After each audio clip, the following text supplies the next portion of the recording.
नमस्ते, मैं हूं किशोर अजवाणी।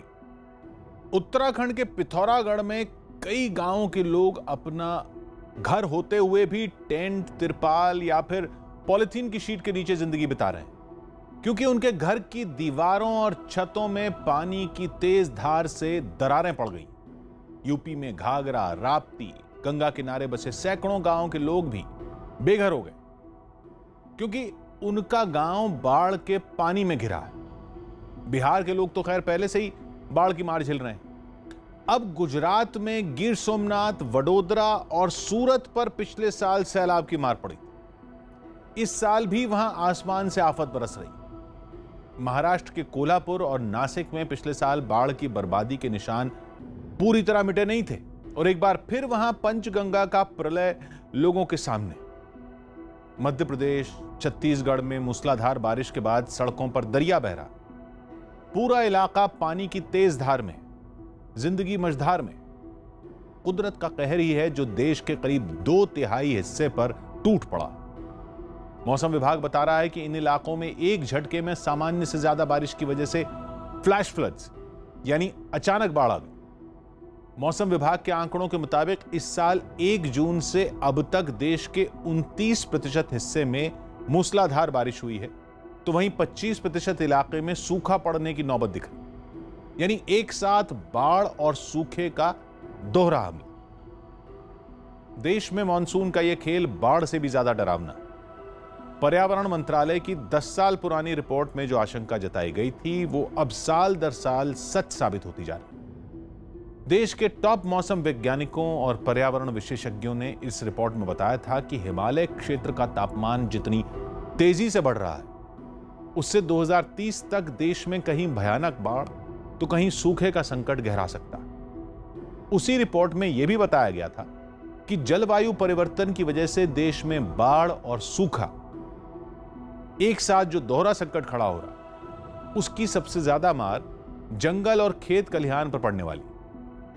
असम के काजीरंगा के बाद गुजरात में बब्बर शेरों के घर गिर सोमनाथ पर सैलाब का संकट उस चेतावनी की मिसाल के तौर पर हमारे सामने। और खेत खलिहान यानी किसानों के सारे सपने तो पानी में समाई चुके।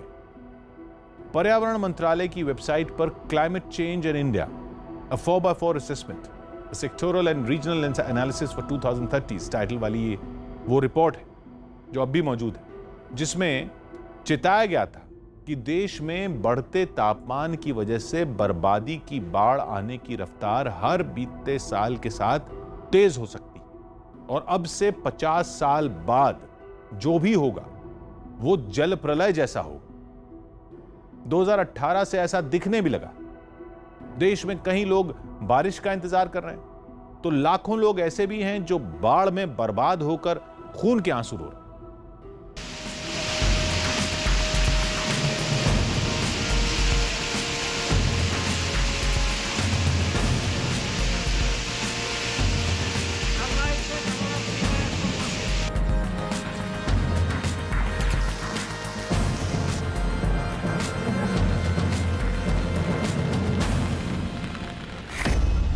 पानी के प्रहार से आधे हिंदुस्तान में हाहाकार।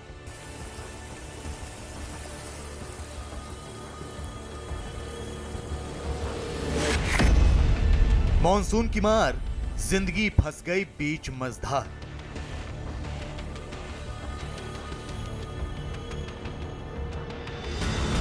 पिथौरागढ़ के धारचूला में हालात इस कदर खराब हो चुके हैं कि लोग अपने घरों को छोड़कर दूर दराज रह रहे हैं। पहाड़ तोड़ बारिश से आई आशियानों में दरार।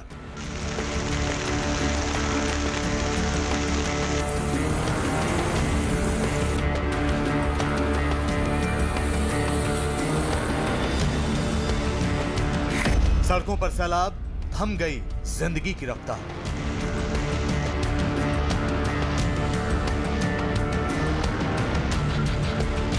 बादल इस कदर बरस रहे हैं कि गांव, कस्बे, खेत खलिहान सब जल समाधि ले चुके हैं। बारिश इतनी मूसलाधार है कि देश के ज्यादातर हिस्सों में पानी के प्रहार से इंसान पनाह मांग रहा है।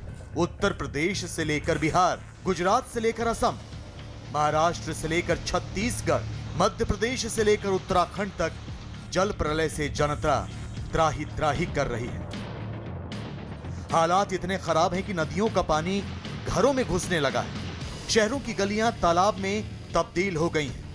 नदी किनारे बसे गांव टापू में बदल गए हैं।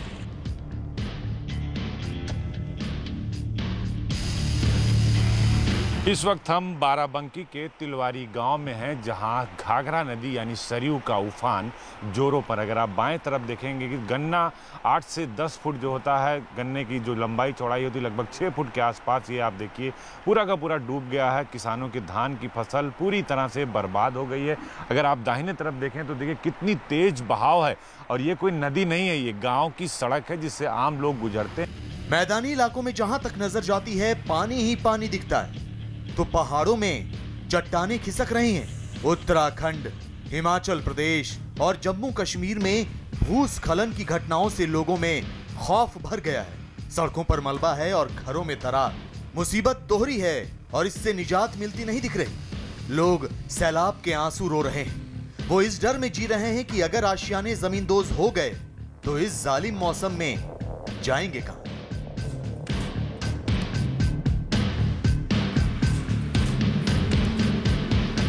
सैलाब से कराहते लोग किस तरह कुदरत से रहम की भीख मांग रहे हैं, किस तरह जिंदगी मझधार में फंस गई है, इसकी बानगी है ये तस्वीर।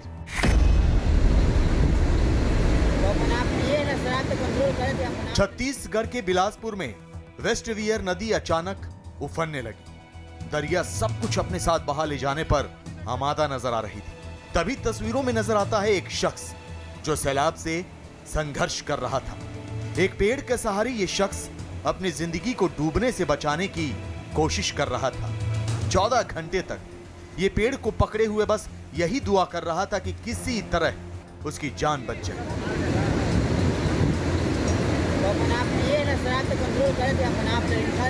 हालात बद से बदतर होते जा रहे थे। इस शख्स की हिम्मत जवाब दे रही थी। स्थानीय प्रशासन ने फौरन वायुसेना से मदद मांगी और रायपुर से एयरफोर्स का मी-17 हेलीकॉप्टर सैलाब में फंसे इस शख्स का रेस्क्यू करने के लिए मौके पर पहुंच गए।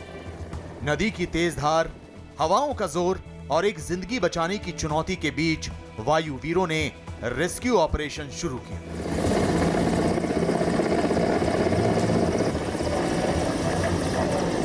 हेलीकॉप्टर से एक रस्सी फेंकी गई। युवक ने रस्सी पकड़ ली और धीरे धीरे उसे ऊपर खींचा जाने लगा।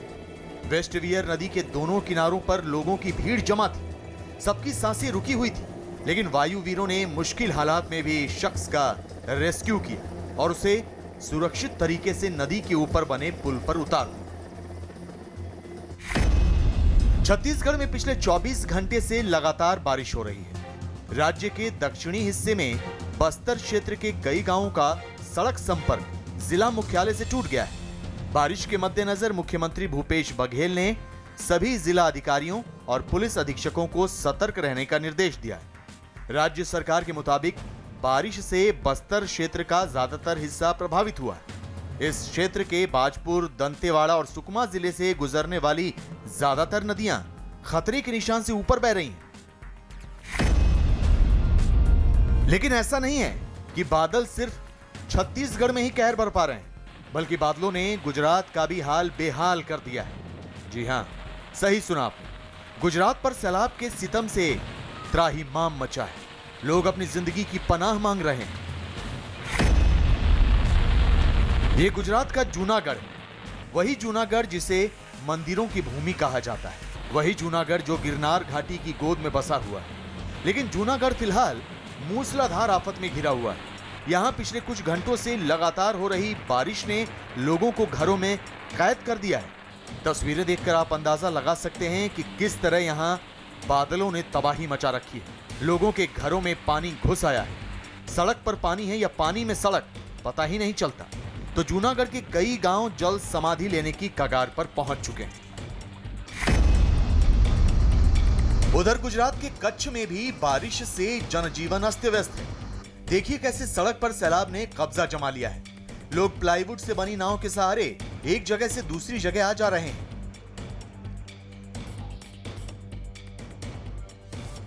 यही नहीं, बारिश के पानी में भारी भरकम कंटेनर भी बहा जा रहा है। कच्छ के ज्यादातर इलाके पानी पानी हो गए हैं। लोगों की जान पर तो बन ही आई है, मवेशी भी सैलाब की आगोश में समाये जा रहे हैं। ये देखिए किस तरह गायें और भैंसें पानी में बही जा रही हैं। जानकारी के मुताबिक मांडवी में नदी उफान पर थी। इसी बीच गायें और भैंसें चारा खाने गईं तो उफनती नदी में फंस गईं। 70 से ज्यादा मवेशी पानी में बह गए, जबकि लोगों ने किसी तरह 17 मवेशियों की जान बचाई।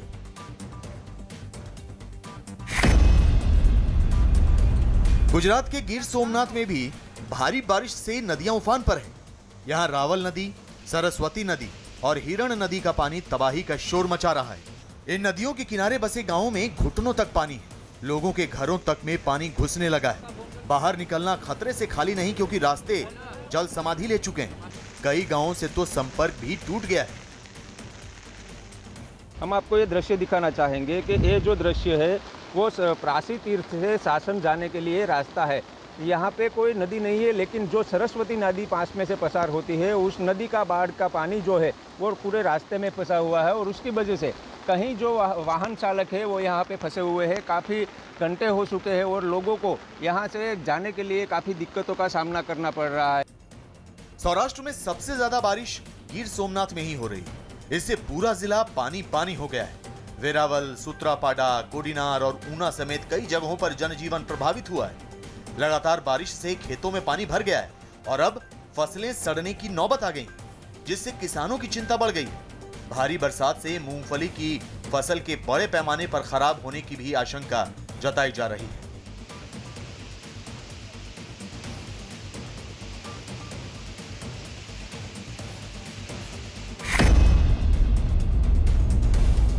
कपड़ा उद्योग, डायमंड कटिंग और पॉलिशिंग के लिए मशहूर सूरत का हाल भी देख लीजिए।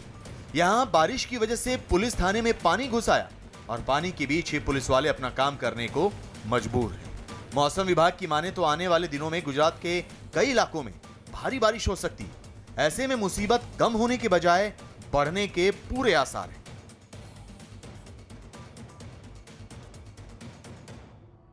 देश में बाढ़ की वजह से जो नुकसान हुआ है या हो रहा है, वो आने वाली तबाही की झांकी भर है।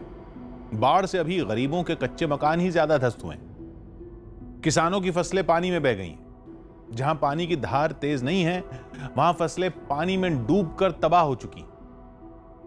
पर्यावरण मंत्रालय की 2010 की रिपोर्ट में भविष्य की जो तस्वीर पेश की गई है, वो इससे कई गुना ज्यादा तबाही से भरी। उस रिपोर्ट के पेज नंबर 103 पर लिखा है कि 2030 के दशक में हिमालय क्षेत्र का औसत तापमान 2.6 डिग्री सेल्सियस तक बढ़ सकता है। 2.6 डिग्री सेल्सियस तक बढ़ सकता है, जिसकी वजह से हिमालय के ग्लेशियर तेजी से पिघलेंगे। पहाड़ पर जंगलों में आग लगने की घटनाएं बढ़ेंगी। इससे हिमालय की गोद में बसे राज्यों में बाढ़, जमीन खिसकने की घटनाओं के साथ ही मलेरिया का हमला भी तेज हो जाएगा। उसी दौरान यानी 2030 के दशक में पश्चिमी घाट यानी केरल से गोवा तक अरब सागर के किनारे के इलाकों में कॉफी और चाय जैसी फसलें जो हैं, उनका उत्पादन कम हो सकता है। भारी बारिश की वजह से पश्चिम घाट के इलाके में उपजाऊ मिट्टी बाढ़ में बहकर समंदर में समा जाएगी। किसानों की आर्थिक हालत खराब होने का असर उनकी सेहत पर भी पड़ सकता है। वहीं समंदर किनारे बसे तमिलनाडु, आंध्र प्रदेश, ओडिशा, केरल, कर्नाटक, महाराष्ट्र जैसे राज्यों में क्लाइमेट चेंज की वजह से, जलवायु परिवर्तन की वजह से नारियल का उत्पादन कम हो सकता है। समंदर किनारे बसे इलाकों में पीने का पानी भी खारा हो सकता है, जो ना तो इंसान के काम का बचेगा, ना ही फसल की सिंचाई के काम आ सकेगा। वहां हैजा और दूषित पानी की वजह से ऐसी ही दूसरी महामारियां भी फैल सकती हैं। समंदर में पानी का स्तर बढ़ने से बस्तियों के डूबने की आशंका तो पहले से ही जताई जा रही। पूर्वोत्तर के राज्यों के बारे में यह चेतावनी दी गई है कि तापमान बढ़ा तो वहां सर्दियों के दिन कम हो सकते हैं। सर्दियों में जो फसल बोई जाती है, उनकी पैदावार कम हो सकती है। चाय बागान पर इसका बुरा असर हो सकता है। गर्मियों में अचानक बारिश होने से जमीन खिसकने की घटनाएं बढ़ जाएंगी। गर्मी और उमस बढ़ने से पूर्वोत्तर राज्यों में मलेरिया का खतरा भी बढ़ने की चेतावनी उस रिपोर्ट में दी गई। जब यह रिपोर्ट पेश की गई थी, तब लोगों को यही लग रहा था कि संकट अभी दूर है। यही सोचते सोचते 10 साल निकल गए। अब संकट सिर पर आ चुका है। कोरोना महामारी के बीच बाढ़ में फंसे लोगों के पास पेट भरने के लिए कुछ नहीं बचा है। सरकारी राहत सामग्री के पैकेट के सहारे दिन काट रहे हैं। बाढ़ का पानी उतरेगा तब क्या हो? यह सवाल ही होश उड़ाने के लिए काफी, क्योंकि खेत में फसल तो बची नहीं है। बाढ़ के पानी में मरे जानवर और सड़े अनाज की दुर्गंध भी अब जानलेवा होती जा रही है। कोरोना का डर लोग भूल चुके हैं, क्योंकि डराने के लिए चारों तरफ फैला सैलाब जो है वही काफी।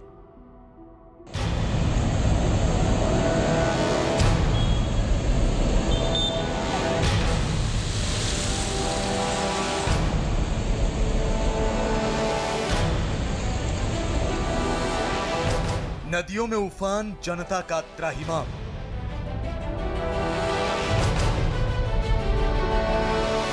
सैलाब की दस्तक से लोग हुए परेशान।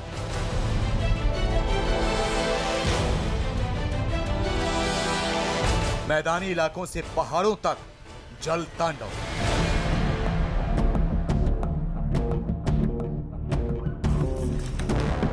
बिहार के 16 जिले बाढ़ से प्रभावित हैं। उत्तर प्रदेश के कई जिलों में बारिश से नदियां उफान मार रही हैं। असम में ब्रह्मपुत्र नदी सब कुछ लील जाने पर आमादा है। दिल्ली में बादल एक बार फिर बरसने लगे हैं। महाराष्ट्र में मूसलाधार बारिश से जिंदगी थम सी गई है, तो पहाड़ों में कुदरत के आफतकाल से लोग अपनी जान की खैर मना रहे हैं। मॉनसून का यह मौसम आधे हिंदुस्तान के लिए खतरे का सबब बन रहा है। जिंदगी दांव पर है, घर से निकलना दूभर है। कोरोना के बीच कुदरत का जल तांडव मुसीबत का सबब बन गया है। सबसे पहले आपको दिखाते हैं उत्तर प्रदेश के बाराबंकी का हाल। यहां भारी बारिश की वजह से घाघरा नदी खतरे के निशान से ऊपर बह रही है। यहां की कई गांवों में नदी का पानी घुस आया है। गन्ने की फसल बर्बाद हो चुकी है। धान की फसल भी सैलाब की भेंट चढ़ चुकी है। रास्तों का आता पता नहीं है। जिधर नजर जाती पानी ही पानी दिखता है। स्कूल में पानी, गांव में पानी, सड़क पर पानी और पानी में फंसी जिंदगानी। पीछे का पोर्शन देखेंगे तो 6 से 7 किलोमीटर घाघरा नदी अपने पूरे रौ में बह रही है और घाघरा नदी का ही पानी इन घरों के चारों तरफ से बह रहा है। अगर आप हमारे दाहिने तरफ आप देखेंगे, कैमरा पर्सन अखिलेश से चाहेंगे कि दिखाएं कितनी बेग से पानी घरों के बीच से होता हुआ बह रहा है। यानी जो छप्पर हैं वो बाकायदा पानी वहां 3 से 4 फुट अंदर घुस गया है। जो शौचालय हैं वो पूरी तरह डूब चुके हैं और पानी चारों तरफ पानी ने अपनी पूरी रौद्र रूप होता है वो दिखा रहा है। पीना भैया चल रहा है कि कोई सरकार कोई व्यवस्था कर रही है। पानी नदी घर कटान पर लाग है, कोई व्यवस्था यहाँ है नहीं। हरहन का न चारा है न मनई चारा, कोई इंतजाम है नहीं। थोड़े खाने पीने को और यहाँ सुविधा नहीं है। घर में सब लोग के पानी भरा हुआ। आप लोग आ जा रहे हैं? नाव से आई जाए थे सब लोग। बाराबंकी में बाढ़ से हाल बेहाल है। सरयू और घाघरा नदी के विकराल रूप से करीब 55,000 लोग प्रभावित हैं। लगातार बारिश और नेपाल से पानी छोड़े जाने पर तराई क्षेत्रों के खेत खलिहान समेत दर्जनों गांव पानी में डूब गए हैं। नदी की कटान से खेतों की जमीन के साथ कई घर नदी में समा चुके हैं। बाढ़ की चपेट में आए बाराबंकी के प्रभावित गांवों के लोग घर छोड़कर पलायन को मजबूर है। घाघरा नदी का पानी सिर्फ गांव में नहीं है, स्कूलों और अस्पतालों तक भी पहुंच चुका है। हालांकि अधिकारी नहीं पहुंचे हैं, कोई सुविधा नहीं पहुंची है, लेकिन इस जल ने अपना तांडव शुरू कर दिया है। इस वक्त हम देखिए ये नया प्राथमिक स्वास्थ्य केंद्र है गुदराहा का, बाराबंकी का। आप देखिए उसकी जो बाउंड्री है वो पूरी डूब चुकी है और लगभग 4 से 5 फुट जो पानी है वो आपको दिखाई दे रहा है। अगर आप देखें तो इतना कमर भर पानी हमारे खुद आ चुका है। अगर हम यहाँ जाने की कोशिश करेंगे नाव से तो देखिए हमारे कमर भर पर पूरा पानी है और पूरा का पूरा जो अस्पताल है आप देख सकते हैं कि पूरा का पूरा डूबा हुआ है। और प्राथमिक स्वास्थ्य केंद्र, चूंकि यहाँ कोई डॉक्टर्स नहीं है, कोई आ नहीं सकता, बैठ नहीं सकता। बाराबंकी में कुदरत कहर बरपा रही है। यहाँ के कई गांव टापू में तब्दील हो गए हैं। लोग मचान बनाकर रहने को मजबूर हैं। पीने के पानी की किल्लत है क्योंकि हैंडपंप पानी में डूब गए हैं। खाने के लिए घर में एक दाना तक नहीं। किसी तरह लोग जिंदगी गुजार रहे हैं और प्रशासन पर आरोप लगा रहे हैं कि उसने अब तक इनकी मदद के लिए कुछ नहीं किया।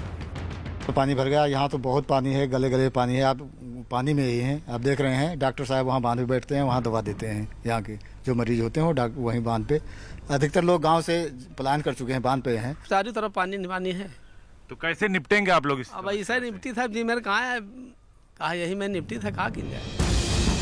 उत्तर प्रदेश के हापुड़ जिले के गढ़मुक्तेश्वर इलाके का हाल भी देख लीजिए। यहाँ के कई गांवों में पानी भर गया है। गंगा नदी का जलस्तर बढ़ जाने की वजह से गांव के रास्ते पानी में समा गए हैं। स्थानीय लोगों को आने जाने में काफी परेशानी झेलनी पड़ रही है। घुटने तक पानी के बीच लोगों को पैदल ही कामकाज के लिए बाहर निकलना पड़ रहा है। इस इलाके में खेतों में भी काफी ज्यादा पानी भर गया है, जिसकी वजह से फसलें खराब हो गई हैं। गन्ना हो या धान, सारी फसलें पानी में डूबी हुई नजर आ रही हैं। किसानों की साल भर की मेहनत पानी में डूब गई है, तो लोगों को डर सता रहा है कि अभी पानी और ज्यादा बढ़ेगा, क्योंकि पहाड़ों में लगातार बारिश हो रही है और उत्तराखंड में भी डैम से लगातार पानी छोड़ा जा रहा है। गढ़मुक्तेश्वर जो इलाका है, वहाँ जो आसपास के गांव हैं उनमें खेती भी काफी ज्यादा होती है, लेकिन इस पानी भर जाने की वजह से वो खेती जो है, जो फसलें जो है वो आपको खराब होती हुई नजर आएंगी, क्योंकि सभी तमाम जो खेत आपको नजर आ रहे हैं दूर दूर तक, सब में पानी भर चुका है। धान गन्ना सब इस वक्त खराब होता हुआ नजर आ रहा है, जिसकी वजह से किसान जो है वो बहुत ज्यादा परेशान है। परेशानी ना खाने को ना पहनने को सब तरह दुखी हुई है। तो कहाँ जा रहे हैं अभी? यही जगह में जाऊंगे। अच्छा, खेती भी खराब हो गई, सब कुछ बेकार, दुनिया में डोल रीते आएंगे। काफी नुकसान हो चुका हमारा। क्या क्या खराब हो रहा है? जो धान लगाया वो खत्म, गन्ना खत्म, न्यार फूस है वो खत्म, जो सब्जी सब खत्म है इस टाइम। अच्छा, हाँ, जो न्यार फूस है सब बेकार गए सब। उत्तर प्रदेश के लखीमपुर खीरी जिले में शारदा, घाघरा और करनाली नदी इस समय पहाड़ों पर हो रही लगातार बारिश के चलते उफान पर है। इसकी वजह से लखीमपुर खीरी की 3 तहसीलें बाढ़ से प्रभावित हैं। इन तहसीलों के लगभग 60 गांव ऐसे हैं जो बाढ़ से घिरे हुए हैं। लोगों को रोजमर्रा की जरूरत की चीजों के लिए खासी मुसीबतों का सामना करना पड़ रहा है। लोगों का कहना है कि उन्हें भूखमरी का शिकार होना पड़ रहा है, क्योंकि प्रशासन की ओर से कोई मदद नहीं मिल रही। जबकि लखीमपुर खीरी के जिला अधिकारी बाढ़ से हुए नुकसान का जिक्र तो करते हैं, लेकिन ऑल इज वेल कहकर लीपा पोती करने की कोशिश करते भी नजर आते हैं। कोई हमको पूछता नहीं, कोई अधिकारी नहीं आया, कोई कुछ नहीं, कोई प्रशासन की तरफ से कोई मतलब अभी तक तो एक पैसे की मदद नहीं हुई। अभी तक तो ये बहुत कटान हो गया। 7-8 एकड़ खेत तो हमारे ही जुट के खो गया है, और सब लोगों के है हजारों एकड़ कट गए हैं। हमारे जनपद में 4000 हेक्टेयर जमीन का कटान, फसल प्रभावित हुई है। अभी तक जनहानि डायरेक्टली बाढ़ के कारण तो नहीं हुई है, लेकिन कुल 4 जनहानि पानी में डूबने के कारण हुई है। तो स्थितियां अभी तक नियंत्रण में है, और जो स्थितियां हैं उस पर लगातार निगाह रखी जा रही है। वैसे उत्तर प्रदेश की ही तरह मैदानी इलाकों की बात करें तो महाराष्ट्र, मध्य प्रदेश, कर्नाटक, बिहार, ओडिशा और छत्तीसगढ़ में भी बाढ़ से बुरा हाल है। यहाँ नदियां अपने शबाब पर हैं और बारिश होने की वजह से खतरा बढ़ता जा रहा है। लेकिन पहाड़ों में तो हालात कहीं खराब हैं। यहाँ दुश्वारियों का आलम मैदानी इलाकों से ज्यादा है। पहाड़ खिसकने, बादल फटने और बारिश की वजह से नदियों का जलस्तर बढ़ने से लोगों का जीना मुहाल हो गया है। भारी बारिश के बाद पिथौरागढ़ जिले के धारचूला में स्थित कई गांवों की हालत खस्ता है। न्यूज 18 इंडिया की टीम यहां मौजूद एक गांव पहुंची तो तस्वीरें हैरान करने वाली दिखी। घरों में ताले लटके हैं, लोग घर छोड़कर दूसरी जगह चले गए हैं। जगह जगह मलबा आया हुआ है, तो वहीं कई घर गिरने के कगार पर हैं। 12 से ज्यादा घरों को खाली करवाया गया है। डर के मारे यहाँ के लोग अपने घरों में महज दिन के समय कुछ घंटे के लिए आते हैं और उसके बाद वापस राहत शिविर या फिर रिश्तेदारों के यहाँ चले जाते हैं। यहाँ ये खतरा है अभी भी, क्योंकि रास्ता नहीं है। भाई साहब हाथ पकड़िए, आराम से। ये देखिए, ऐसे रास्ता यहाँ पर मिलेगा और इस पगडंडी के सहारे हम खतरा मोल लेते हुए ऊपर की तरफ जाएंगे, क्योंकि ऊपर ये बताया गया कि कई घर जो हैं वो टेढ़े हो चुके हैं। और यहाँ पर इस तरह के हालात इस बार की बारिश ने बनाए हुए हैं, क्योंकि लगातार तेज़ बारिश हुई है। और उसको लेने के बाद यहाँ पर लोग काफ़ी डरे हैं। लोगों ने अपने घर छोड़ दिए हैं। कई परिवार यहाँ से दूसरी जगह शिफ्ट हो गए हैं। दिन में आता ही है, रात में आता ही है पत्थर। अब क्या करें, दिन में रात को वहाँ जाते हैं, टेंट लगा रखा है ब्रिगेड में। अब क्या करें, छोटे छोटे बच्चे हैं। अब जिस दिन धूप होता है उस दिन सोचते हम यहीं रहे। गांव के ऊपर मौजूद पहाड़ के भारी भरकम हिस्से में दरार आ चुकी है। किसी भी वक्त चट्टान खिसककर लोगों के घरों को जमींदोज कर सकती है। ऐसे में यहाँ के बाशिंदे अपनी जान बचाने के लिए आशियाने की कुर्बानी देने को मजबूर हैं। ये तो हुई बाढ़ और बारिश की बात। अब बारी है दलदल में फंसे पाकिस्तान की, जो अपने ही बनाए जाल में ऐसा उलझ गया है कि अब उसका वजूद ही खतरे में आ गया है। पाकिस्तान से उसका एक ऐसा पुराने और भरोसेमंद साथी भड़क उठा है जिसके दम पर पाकिस्तान का पेट भरता था। उस साथी को मनाने की सारी कोशिशें फेल होने के बाद अब इमरान खान ने सेना प्रमुख कमर जावेद बाजवा को इस काम पर लगाया। लेकिन क्या पाकिस्तान इस मुसीबत से निकल पाएगा? और अगर कामयाब नहीं हुआ तो क्या होगा? एक छोटे से ब्रेक के बाद देखते हैं। पाकिस्तान का इन दिनों जो हाल है उसे देखकर यूपी के मेरठ के कवि हैं कुमार अनिल, उनकी एक गजल है, वो सुनिए। उन्होंने लिखा था कि वो इस जहां का खुदा है, मुगालता है उसे, हैं सब बुरे वो भला है, मुगालता है उसे, उछालता है वो कीचड़ लिबास पर सबके, और खुद दूध का धुला है, मुगालता है उसे, चमकती रेत में डाली जरूर उंगली है, पर उसका नाम लिखा है, मुगालता है उसे। पहले अमेरिका की शह, अब चीन की सोहबत में पाकिस्तान को ऐसे ही मुगालते पालने की आदत हो गई। उसे यह मुगालता हो गया था कि जम्मू कश्मीर को इस्लाम के नाम पर हड़पने का वक्त आ गया। इसी चक्कर में पाकिस्तान को यह भी मुगालता हो गया कि इस्लामिक देशों का जो संगठन है वो पाकिस्तान की जेब में है। इस गलतफहमी में चीन और तुर्की के साथ दोस्ती की हवा उसने इतनी भरी कि इमरान खान की सरकार ने सऊदी अरब को धमकाना शुरू कर दिया। पाकिस्तान के विदेश मंत्री शाह महमूद कुरैशी ने उधार की ताकत पर हेकड़ी दिखाते हुए बयान दे दिया कि अगर कश्मीर मामले पर चर्चा करने के लिए सऊदी अरब ने इस्लामिक देशों के संगठन की बैठक नहीं बुलाई तो फिर पाकिस्तान खुद ही OIC यानी ऑर्गेनाइजेशन ऑफ इस्लामिक कोऑपरेशन का सरदार बन जाएगा। OIC की कमान इन दिनों सऊदी अरब के हाथों में ही है। सऊदी अरब को पाकिस्तान की यह हेकड़ी पसंद नहीं। उसने पाकिस्तान को एक साथ 2 झटके दिए। उसने पाकिस्तान को उधार में कच्चा तेल देना बंद कर दिया और साथ ही इमरान खान की सरकार को अल्टीमेटम दे दी कि वो 2018 में सऊदी अरब से $300 करोड़ यानी भारतीय रुपयों में करीब 22,000 करोड़ का जो बिना ब्याज वाला कर्ज ले गए थे उसे फौरन लौटाना शुरू कर।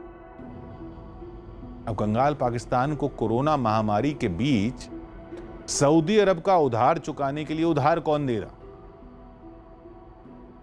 कोई चारा नहीं दिखा तो सऊदी अरब के शहजादे मोहम्मद बिन सलमान के सामने गुहार लगाने के लिए पाकिस्तान के army chief general Qamar Javed Bajwa को जाना पड़ा।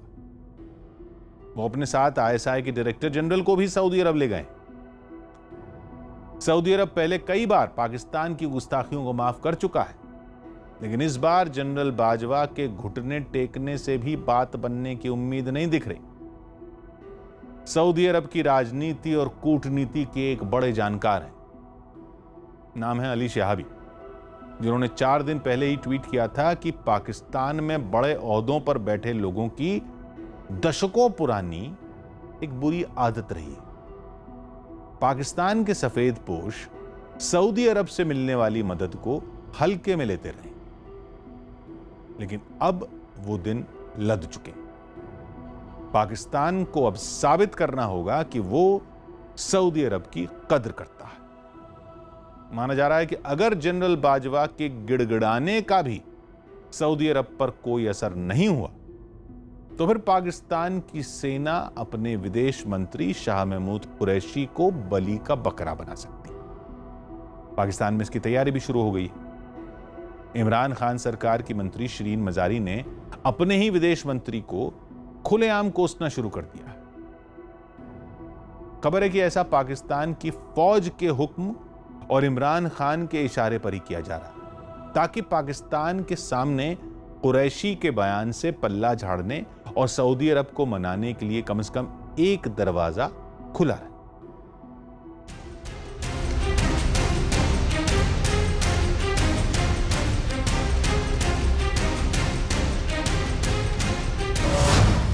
बढ़ रहा है सऊदी अरब।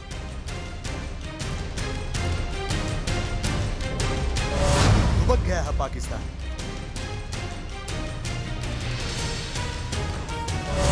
पाकिस्तान पर भड़के हैं प्रिंस सलमान।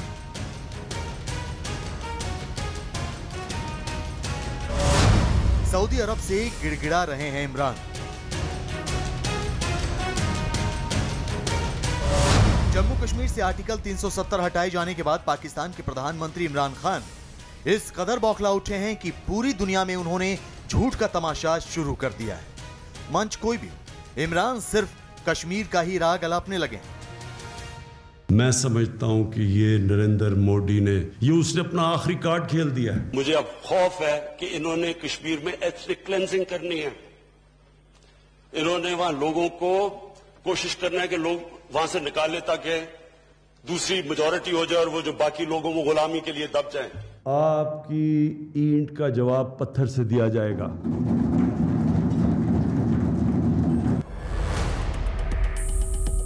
कश्मीर को लेकर इमरान खान के साथ साथ उनकी पूरी कैबिनेट ने सुर में सुर मिलाना शुरू कर दिया है।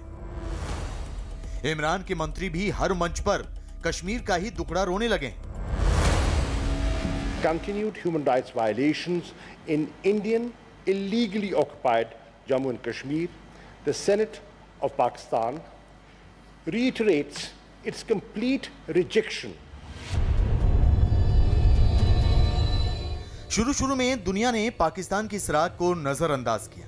हर मुल्क ने पाकिस्तान को यह समझाया कि कश्मीर भारत का अंदरूनी मामला है, इसलिए वो इसमें नहीं पड़ेगा, और उसने पाकिस्तान को भी इस मामले से दूर रहने की सलाह दी। लेकिन पाकिस्तान नहीं माना। कश्मीर को लेकर पूरी दुनिया ने पाकिस्तान को यह समझाया कि उसे भारत के अंदरूनी मामले में दखल नहीं देनी चाहिए, लेकिन पाकिस्तान ने कश्मीर राग अलापना बंद नहीं किया। लेकिन अब उसे अपनी इस हरकत की सज़ा मिलनी शुरू हो गई है। पाकिस्तान के कश्मीर राग से तंग आकर इस्लामिक देशों ने भी न सिर्फ पाकिस्तान से किनारा करना शुरू कर दिया है, बल्कि उसका हुक्का पानी भी बंद होना शुरू हो गया है। कश्मीर को लेकर पाकिस्तान ने हर मुल्क का दरवाजा खटखटाया, लेकिन किसी ने उसका साथ नहीं दिया। इससे बौखलाकर पाकिस्तान एक ऐसी भूल कर बैठा जिसकी उसे ऐसी सजा मिल रही है कि पूरे देश का वजूद ही खतरे में आ गया है। पाकिस्तान ने कश्मीर को लेकर अपनी जिद में ऐसे मुल्क को नाराज कर दिया है जिसके भरोसे उसकी रोजी रोटी चल रही थी, यानी सऊदी अरब। सऊदी अरब की नाराजगी और गुस्से से इमरान खान के होश इस कदर उड़ गए हैं कि अब पाकिस्तान सेना को सऊदी अरब को मनाने की कमान संभालनी पड़ गई। सऊदी अरब कश्मीर पर पाकिस्तान की बयानबाजी से नाराज है। सऊदी अरब की नाराजगी से इमरान खान की नींद उड़ी हुई। इमरान खान के हथियार डालने के बाद अब सऊदी अरब को मनाने की कमान सेना ने संभाल ली और सेना प्रमुख कमर जावेद बाजवा खुद इस काम में लग गए। इसके लिए बाजवा और आईएसआई प्रमुख फैज सऊदी अरब पहुंचे, जहां ये दोनों सऊदी अरब के क्राउन प्रिंस मोहम्मद बिन सलमान से मुलाकात करें। सऊदी अरबिया इस तरह से भी इसे देख रहा है कि पाकिस्तान के इस तरह के बयान ऑर्गेनाइजेशन ऑफ इस्लामिक कंट्रीज़ की जो यूनिटी है उसके ऊपर भी असर डाल सकते हैं। जो मुस्लिम उम्मा का एक जो कॉन्सेप्ट है उसमें भी दरार डाल सकते हैं, और इस वजह से सऊदी अरबिया पाकिस्तान से बहुत नाराज है। पाकिस्तान के सेना और आईएसआई प्रमुख सऊदी अरब के क्राउन प्रिंस मोहम्मद बिन सलमान को मनाने के लिए रियाद पहुंचे हैं।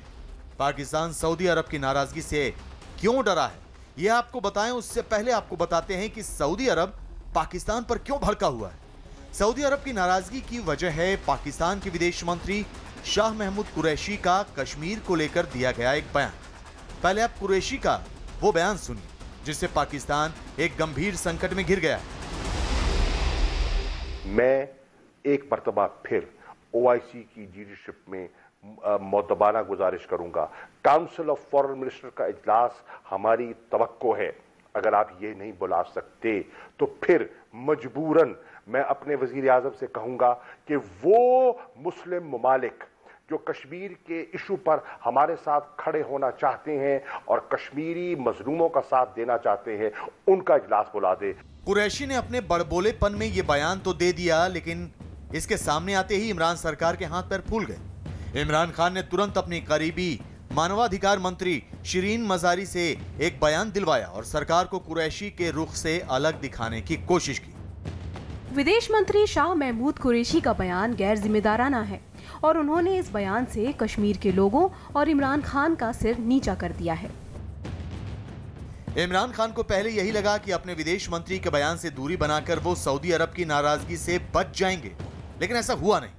सऊदी अरब जो इन दिनों पाकिस्तान का पेट भर रहा है, वो कुरैशी के बयान से भड़क गया और सऊदी अरब के प्रिंस मोहम्मद बिन सलमान ने पाकिस्तान की लगाम कस दी। कुरैशी के बयान से नाराज सऊदी अरब ने फौरन पाकिस्तान को कर्ज देने पर पाबंदी लगा दी। इसके साथ ही उसने पाकिस्तान की तेल सप्लाई भी रोक दी और पाकिस्तान को दिया गया कर्ज वापस लेने की मांग कर दी। सऊदी अरब के गुस्से से डरे पाकिस्तान ने चीन से 100 करोड़ डॉलर लेकर सऊदी अरब को कर्ज चुकाया है।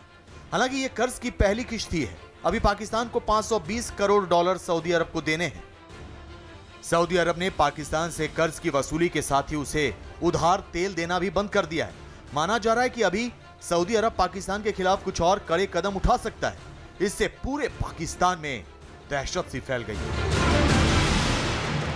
जिस तरीके से आनन फानन में आर्मी चीफ जनरल बाजवा और ISIS chief general Hamid Riyadh पहुंचे हैं और सऊदी अरबिया को मनाने की कोशिश कर रहे हैं, उससे ये बात बिल्कुल स्पष्ट है कि ये इस सऊदी अरबिया और पाकिस्तान के जो रिश्तों में दरार आई है शाह महमूद कुरैशी के बयानों की वजह से, उससे पाकिस्तान दहशत में है। सऊदी अरब के गुस्से को देखते हुए पहले तो इमरान सरकार ने शाह महमूद कुरैशी के बयान से दूरी बना ली, लेकिन इसके बाद भी बात नहीं बनी। अब माना जा रहा है कि शाह महमूद कुरैशी की कुर्सी जानी तय। वज़ीर आज़म ने अकेले अपनी कोशिशों से कश्मीर पर पूरा बयानिया बदला। दफ्तर खारजा और इदारों ने वज़ीर आज़म और कश्मीरियों को मायूस किया। वज़ीर खारजा दूसरे मुल्क के वज़ीर को फ़ोन करके समझते हैं बहुत कुछ कर लिया। फॉरेन ऑफिस 1.5 ईंट की मस्जिद बनाकर काम नहीं चला सकता। पाकिस्तान में अब यह चर्चा आम हो चुकी है कि शाह महमूद कुरैशी की कुर्सी जाने वाली है। माना जा रहा है कि कुरैशी को हटाने का फैसला सेना प्रमुख बाजवा ने सऊदी अरब रवाना होने से पहले ही कर दिया था, क्योंकि इमरान समेत पूरा पाकिस्तान सऊदी अरब की नाराजगी से डरा हुआ है और सऊदी अरब के गुस्से की वजह शाह महमूद कुरैशी है। इसलिए उन्हें कुर्सी से हटाने की तैयारी पूरी कर ली गई। कुरैशी को हटाने का फरमान सेना प्रमुख कमर जावेद बाजवा ने दिया है। उनकी जगह पर शिरीन मजारी को पाकिस्तान का नया विदेश मंत्री बनाया जा सकता है। माना जा रहा है कि बाजवा के सऊदी अरब के दौरे के बीच ही कुरैशी को हटाने का ऐलान हो सकता है। शाह महमूद कुरैशी के इस तरह के गैर जिम्मेदाराना बयान की वजह से पाकिस्तान और सऊदी अरबिया के रिश्ते में दरार आ गई है और इसकी वजह से पाकिस्तान के विदेश मंत्री शाह महमूद कुरैशी की कुर्सी जा सकती है। उन्हें विदेश मंत्री के पद से इस्तीफा देना पड़ सकता है। पाकिस्तान सऊदी अरब को मनाने के लिए एड़ी चोटी का जोर लगा रहा है। मोहम्मद बिन सलमान का मूड ठीक करने के लिए कमर जावेद बाजवा सऊदी अरब भी पहुंच गए, लेकिन सऊदी अरब की पाकिस्तान से नाराजगी दूर होना अब मुश्किल नजर आ रहा है, क्योंकि सऊदी अरब सिर्फ पाकिस्तान के विदेश मंत्री के बयान से ही नाराज नहीं है, बल्कि उसने भारत के विरोध में अंधे होकर कई ऐसे कदम उठा लिए हैं जिससे सऊदी अरब का गुस्सा 7वें आसमान पर है। सऊदी अरब को पाकिस्तान के विदेश मंत्री शाह महमूद कुरैशी ने जो धमकी दी थी, वो जम्मू कश्मीर के मामले में खींच की वजह से नहीं थी। ये बात सऊदी अरब को भी पता है। इस्लामी देशों के संगठन पर अपना दबदबा बनाने का सपना पाकिस्तान 30 साल से देख रहा है। उसी सपने को पूरा करने के लिए पाकिस्तान ने सऊदी अरब को आंख दिखाने की जुर्रत की। अमेरिका में पाकिस्तान के राजदूत रह चुके हुसैन हक्कानी ने पाकिस्तान के मंसूबों के बारे में एक आर्टिकल लिखा, जिसमें उन्होंने बताया कि 1991 में जब सोवियत संघ टूटा था, तब पाकिस्तान के पुराने फौजी अफसरों और खुद को मुस्लिम देशों की राजनीति का थिंक टैंक समझने वालों ने यह शेखी बगारनी शुरू कर दी थी कि अब दक्षिण और मध्य एशिया के देशों की कूटनीति का केंद्र बिंदु पाकिस्तान ही होगा। पाकिस्तान को लगता था कि अफगानिस्तान में सोवियत संघ के खिलाफ लड़ाई का इनाम उसे ही मिले। वो मुस्लिम देशों के संगठन की नीतियां तय करने लगे, लेकिन इसका उल्टा हो गया। अफगानिस्तान में तालिबान के आतंक और अमेरिका पर 9/11 के आतंकी हमलों के बाद पाकिस्तान भी अमेरिका के निशाने पर आ गया। पाकिस्तान में उसामा बिन लादेन के मारे जाने के बाद पाकिस्तान की सरकार और वहां की आर्मी दुनिया भर में मुंह दिखाने लायक भी नहीं बची। उसी के बाद पाकिस्तान ने अमेरिका को कोसना शुरू किया। इमरान खान कई बार यह आरोप लगा चुके हैं कि अमेरिका का साथ देने की पाकिस्तान को भारी कीमत चुकानी पड़ी। पिछले साल में जो हालात बदले उनमें पाकिस्तान को अपने लिए मौका दिखा। मुस्लिम देशों के संगठन में संयुक्त अरब अमीरात और सऊदी अरब जैसे देशों का दबदबा रहा है। सऊदी अरब इन दिनों इजराइल के साथ दोस्ती की वजह से मुस्लिम देशों को खटक रहा है। वहीं सऊदी अरब के शहजादे मोहम्मद बिन सलमान काफी समय से घरेलू दिक्कतों में फंसे हुए हैं। खबर है कि सऊदी अरब के शाही खानदान में सत्ता को लेकर संघर्ष चल रहा है। वहीं चीन ने पाकिस्तान के बाद ईरान के साथ रणनीतिक समझौता तय करके नई चाल चलती। ईरान की भी सऊदी अरब और संयुक्त अरब अमीरात से नहीं बनती। सऊदी अरब के साथ तुर्की का भी काफी दिनों से टकराव चल रहा है। तुर्की बीते 2 साल से पाकिस्तान का हर उल्टी सीधी बात पर समर्थन करता रहा है। ऐसे में पाकिस्तान को लगा कि चीन, ईरान और तुर्की के दम पर वो सऊदी अरब के साथ भी हेकड़ी दिखा सकता। यही सोच अब पाकिस्तान पर भारी पड़ गई। संकट सिर्फ ये नहीं है कि सऊदी अरब ने पाकिस्तान को उधारी पर तेल देना बंद कर दिया या फिर उसने पाकिस्तान को दिए गए कर्ज की रकम वापस मांगी। संकट यह भी है कि सऊदी अरब ने पिछले साल पाकिस्तान की जिन परियोजनाओं में 2000 करोड़ डॉलर यानी भारतीय रुपयों में करीब 1.5 लाख करोड़ का निवेश किया, उससे भी पाकिस्तान को हाथ धोना पड़ सकता है।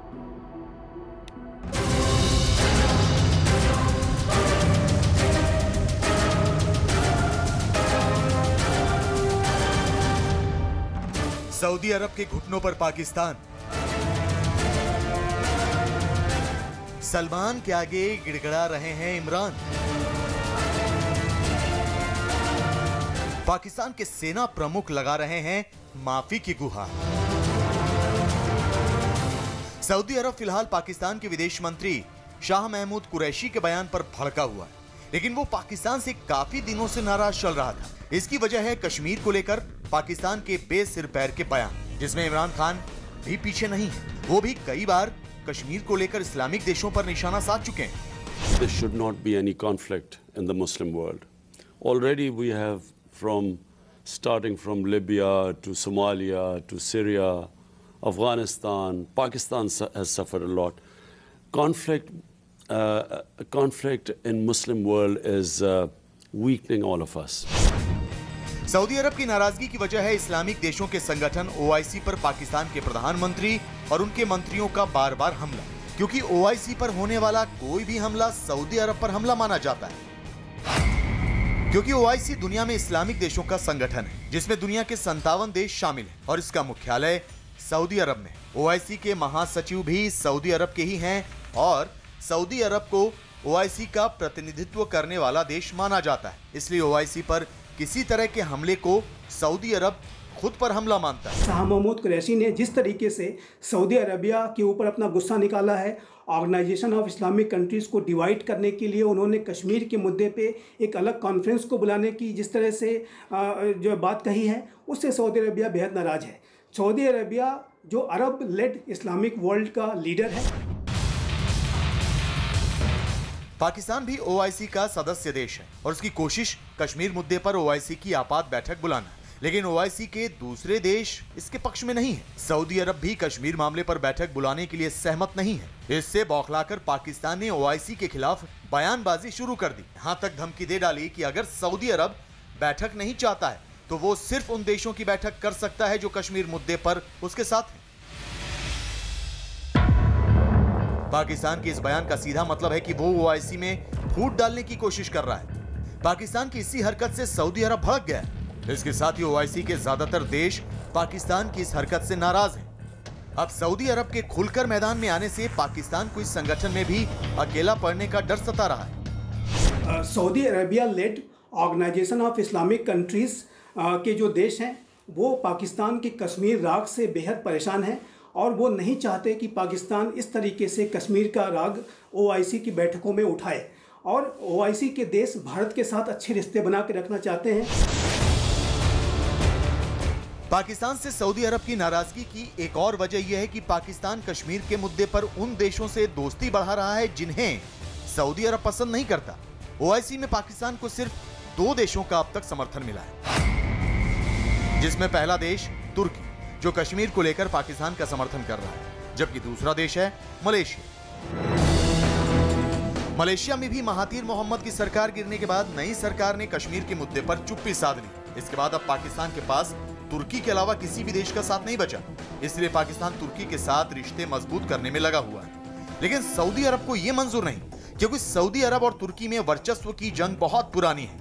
इमरान खान का इन दिनों तुर्की के राष्ट्रपति एर्दोगन से नजदीकी भी सऊदी अरब को रास नहीं आ रही और पाकिस्तान कश्मीर को लेकर इस कदर बौखला उठा है कि वो अपनी विदेश नीति ही नहीं बना पा रहा है। तुर्की से दोस्ती मजबूत करने के लिए इमरान खान पिछले कुछ महीनों से पूरा जोर लगा रहे हैं और उनकी ये कोशिश सऊदी अरब को नाराज कर रही है। कोरोना में हुए लॉकडाउन के दौरान इमरान खान ने तुर्की के मशहूर सीरियल अर्तुगुल का उर्दू अनुवाद करवाकर उसे नेशनल टीवी पर प्रसारित किया और तुर्की की खुशामद करने के लिए अपनी जनता से सीरियल देखने की अपील भी कर दी, जबकि ये सीरियल सऊदी अरब में पूरी तरह से बैन है। यानी तुर्की को खुश करने के लिए, तुर्की की खुशामद करने के लिए इमरान खान इतने आगे निकल गए कि पाकिस्तान के सबसे मजबूत साथी को भी खो दिया।